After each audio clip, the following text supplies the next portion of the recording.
Cigarette నోట్లో పెట్టుకోపోతే ఎక్కడ పెట్టుకుంటారా? ఎవరు పొద్దున్నే టీవీ పెట్టింది? నిద్ర లేదు, ఏమీ లేదు.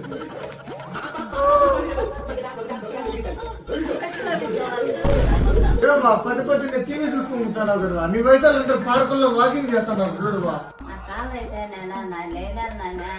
ఏంటో నువ్వు ఎప్పుడు చేంజ్ అవుతావు ఇలా అయితే? మా వాళ్ళ పొద్దున్నే నిద్ర అంతా చెడిపోయా.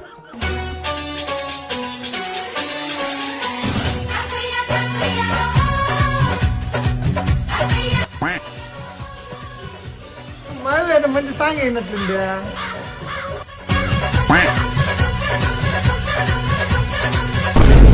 చూసా నీ డాన్స్ మొత్తం చూసా. ఏమి ఇప్పుడు కాళ్ళ నొప్పులు తగ్గిపోయినా?